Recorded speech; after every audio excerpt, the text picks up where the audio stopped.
Hello, my soul brothers and soul sisters. I am Ron Smith, and this is the Dr. Ron Smith Investigating Show, where we separate the real from fake, the fact from fiction, and give you the winner's edge. And sometimes we're able to turn your water to wine. I have a very special guest today. His name is Mr. Crockett Oates. And Mr. Oates, I'm glad to have you on board, but I want to introduce you properly. Mr. Oates is a true 21st century Renaissance man. He's an Army veteran, a colonel, matter of fact. He's a former FBI agent, and he is what he called himself a preservationist.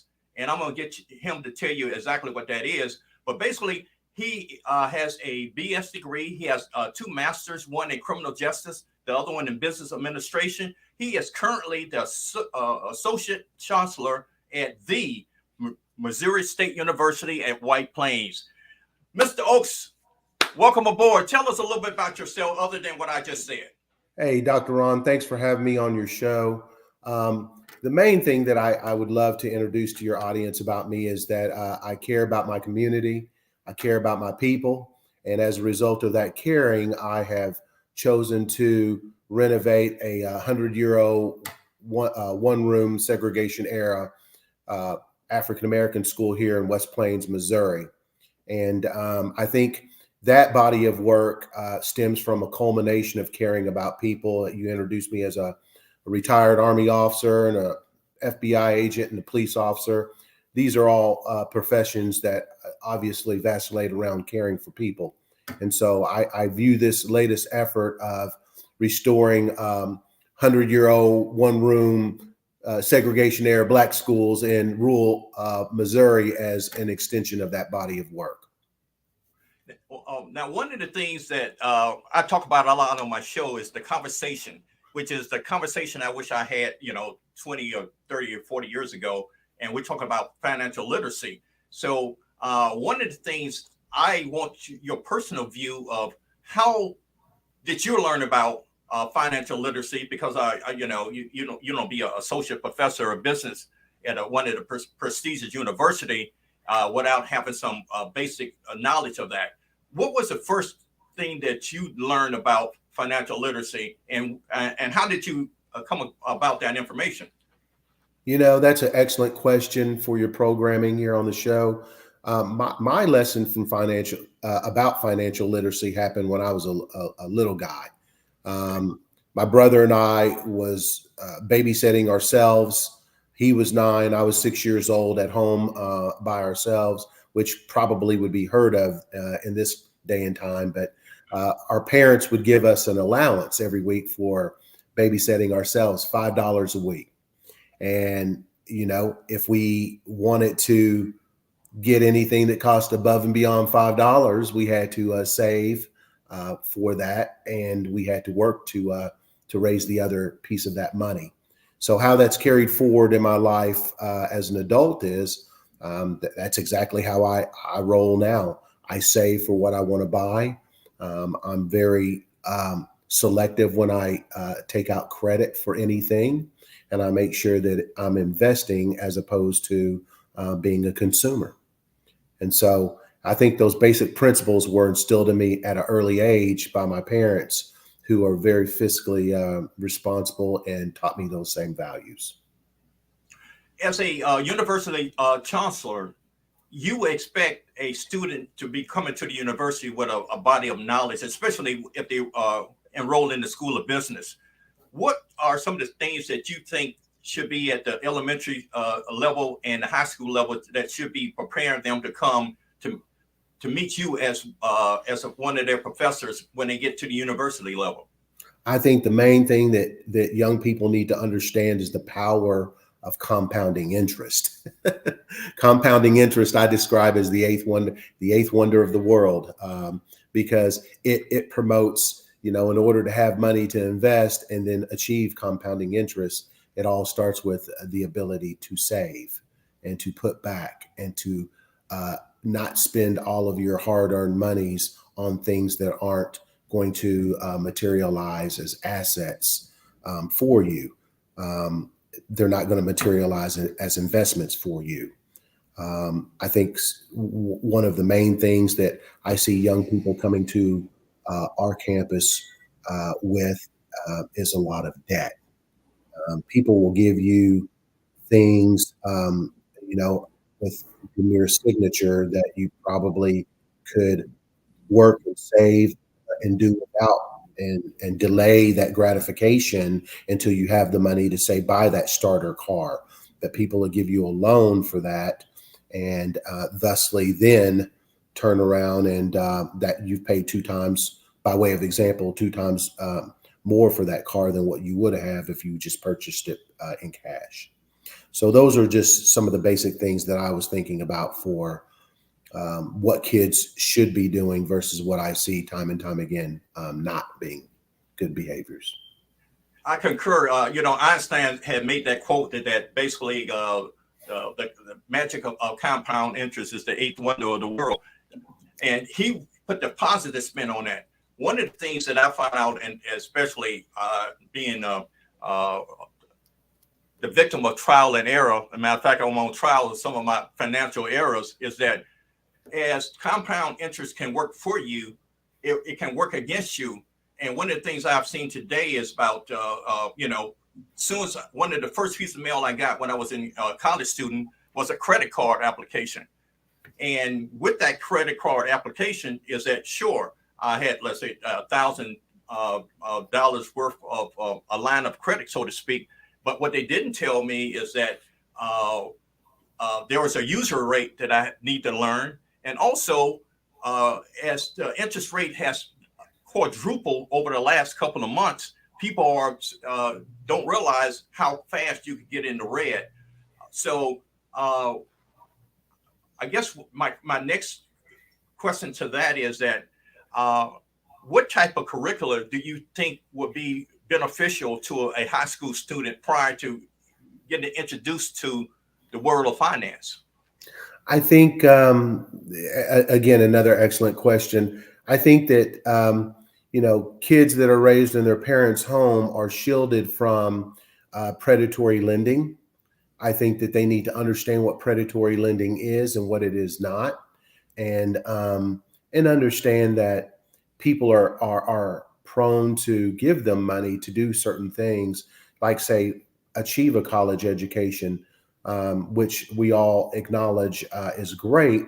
However, if you receive an education in a field that's not going to pay you enough money to clearly allow you to pay back your debt at a satisfactory rate, that's, as you alluded to, Dr. Ron, that's when compounding interest can beat you up. Yes. That's when compounding interest is not your friend. It's not, it's a wonder, all right. It's not the eighth wonder in the best of ways. It's a nemesis to you.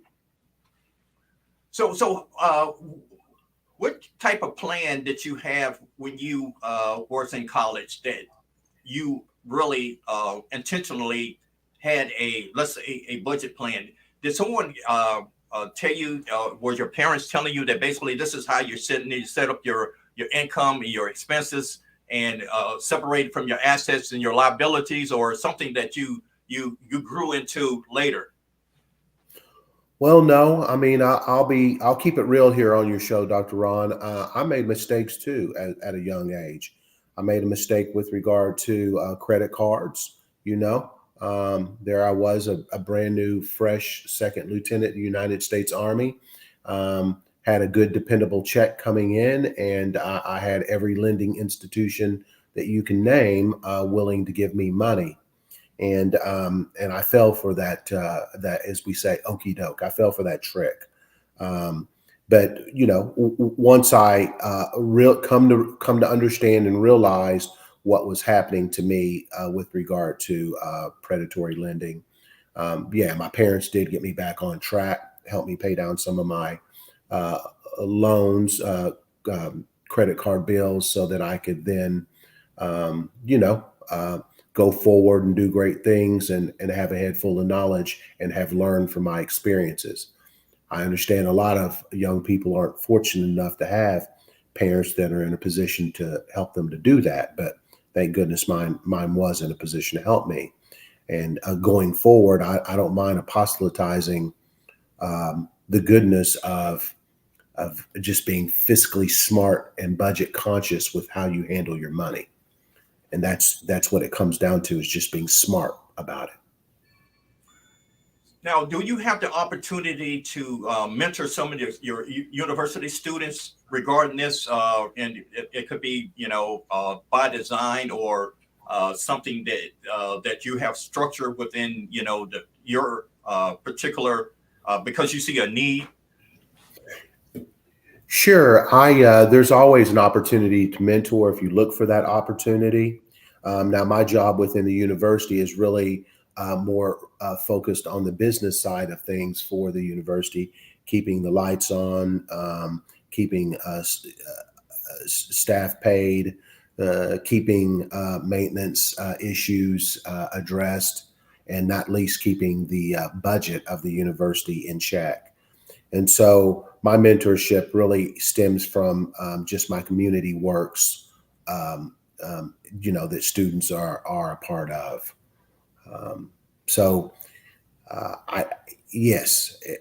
Mentorship is good when it comes to especially teaching young people the ins and outs, the do's and don'ts of using money.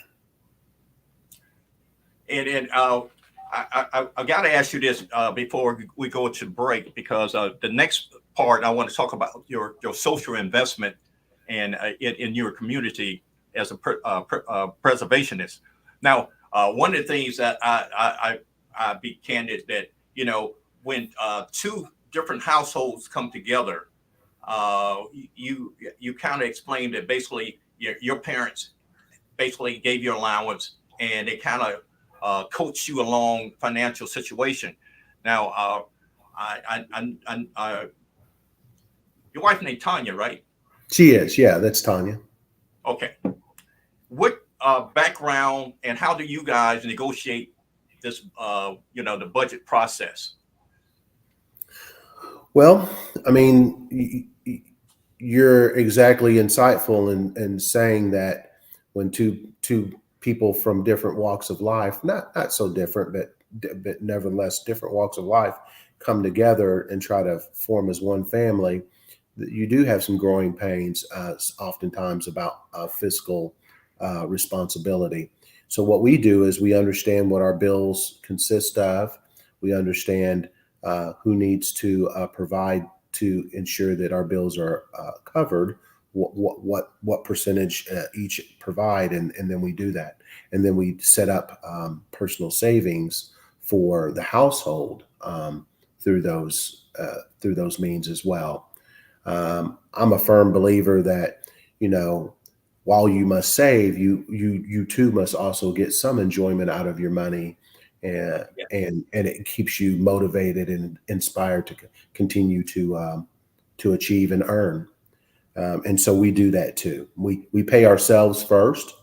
We pay our tithes. We pay our bills, obviously, and we save. And it has worked out well for us 30 years and counting. One of the things I know that's very important is communications. And oftentimes when I do financial counseling, single and couple and family wise. And one of the things I found out is if you can communicate and be candid about where you are financially, oftentimes that would eliminate a whole lot of excessive purchasing, or having the illusion that there's more cash flow than it actually is. And you kind of, you answered my question expertly, is that basically, you and your wife, you actually, communicate and have a goals in mind. Well, both parties understand that. I know basically that would be the perfect way if we all communicate and actually see the numbers. And all I say, numbers don't lie. So I appreciate your candor. What we're going to do now, we're going to take about a minute break, and then we're going to get back, because I want to hear about, your social investment in the community. And you mentioned the school, but there's some other things that you're doing in the neighborhood. So when we get back, we're going to talk about your social investment in your neighborhood. Oh, thank you. I can tell you my problems, meditating my silence. But I keep pushing my pen, rotating my stylus. Brokenness feeling like sin, now no breath, low dollar. Used to be left on red, now all the girls go holler. Now all the girls go follow. All the fake fans gon' pile up. I need peace to borrow, get that shit right back tomorrow. Somehow all the fans go bravo. Smile so much to hide my sorrows. Faith is shaky in bravado. I can't hold a frown too long. I can't stay down too long. Look, running from pain, running from strain, running from things, running from schemes. I can't hold a frown too long. I can't stay down too long.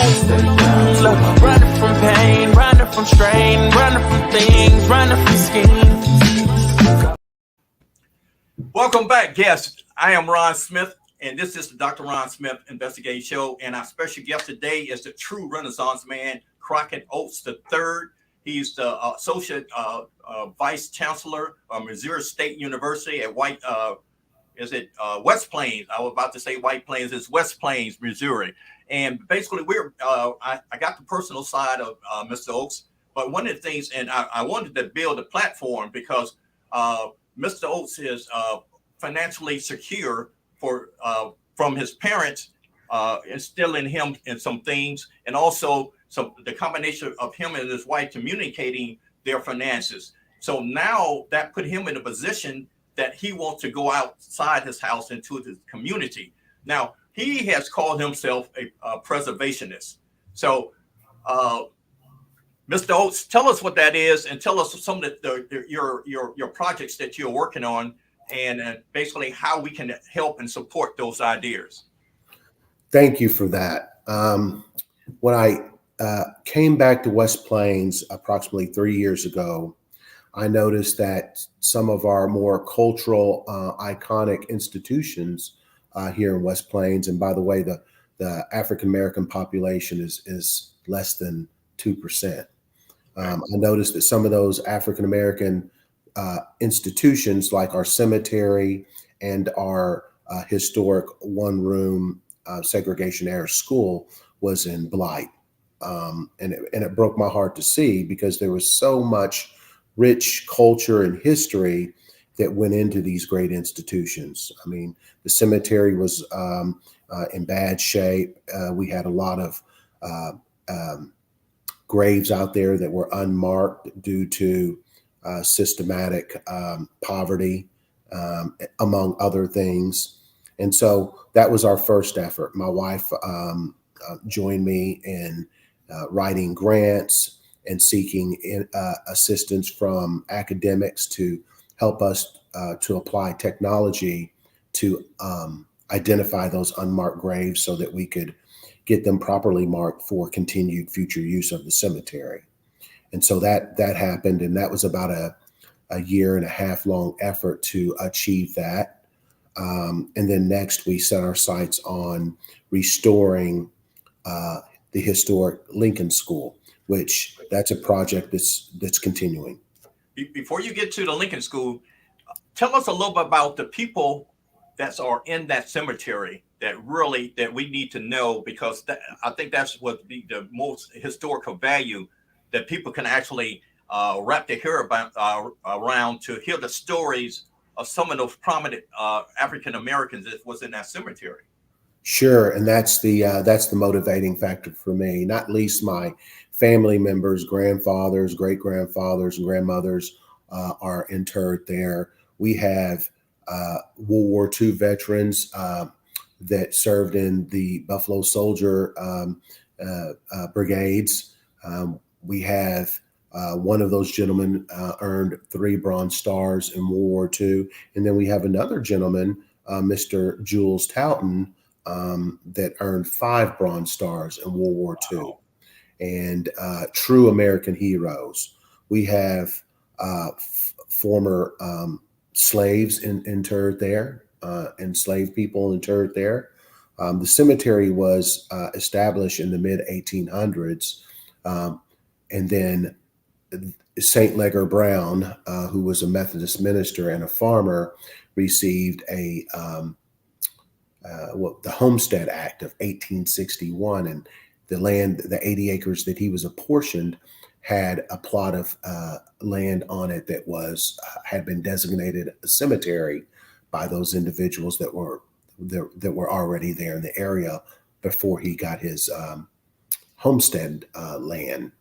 He saw fit to keep the cemetery in place and for community use, and that is now what we affectionately call the Sadie Brown Cemetery. Now, the 80 acres that St. Leger Brown was originally apportioned, that when he passed away in I believe it was 1921, that land went to quote unquote satisfy debt. So back to your original line of discussion, Dr. Ron, his land went to satisfy debt upon his death. And the only thing that his widow was left with was the cemetery, that, the plot of land that was apportioned as a cemetery. And so we are actively working to preserve that history and, more importantly, share the stories of those interred there, because these are marginalized citizens of our community that have been largely overlooked throughout history. Oh, excellent, excellent. I really wanted you to tell that part of the history, because our viewers need to know that basically we had our forefathers had some insight. Basically our I guess our new generation only hear about the 40 acres and a mule. They don't really understand basic that we actually own a lot of real estate. And I'm a big real estate guy. Matter of fact, that's what I'm currently doing. I'm a real estate professional. How before we get back to the school, how do we create our own Black Wall Street today? I just want to give me a few minutes on that. Sure. There's an interesting statistic that's out there that suggests that African Americans are the least race of people that do business, keep their dollars within their own community. Yes. And, we have to ask ourselves the question, why is that? It's because we don't own businesses. We have to buy groceries, and we're not buying groceries in our own grocery stores. We have to buy gasoline, and we're not buying gasoline at our own filling stations. We have to go to seek medical assistance, and we're not going to our Black doctors that are located in our communities that have their own doctor's offices. All of that to say, the reason I feel like our dollars don't stay within our community is because we aren't standing up businesses to the scale that others are. Now, by contrast, they say that Asians are the ethnicity of people that preserve their dollar in their community the longest. And that's because they use their businesses, and they have businesses that they can use to support their means. And so sorry. The reason why I asked that question, because it leads into your Lincoln School project. And one of the things that me personally, since I am in real estate, I'm very interested in buying back the block. And that's pretty much taking, if we have to renovate housing, make those houses back to that they are back to standard, and having our own people to move back into the old neighborhoods that we moved out of, and which lead me to you're renovating the school as part of one of the things that you're putting value back into our community. So tell us about what you're doing with the school, and how that is a value added project for you and your wife, as well as the neighborhood. Sure. Lincoln School was a prominent structure within the African American community. It was built in 1926. It was a source of future, of optimism for our community.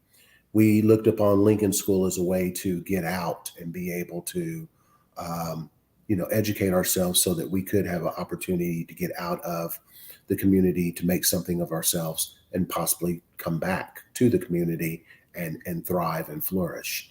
My wife and I, in July of this year, decided to purchase Lincoln School from the city of West Plains. We wanted to get Lincoln School, restore it back to its original luster, actually restore it back to a state where it was better than before. And we're in the process of doing that now. It's going very well. What we want to do with Lincoln School is set up future programming that serves to do just exactly what you're doing, Dr. Ron, educate people on various topics that are of grave importance to them, provide insight, and most importantly, allow external voices to this community into the Lincoln School and into the hearts and minds of our community, so that we can get the best benefit of world knowledge, like other communities that are possibly more enriched and better connected globally.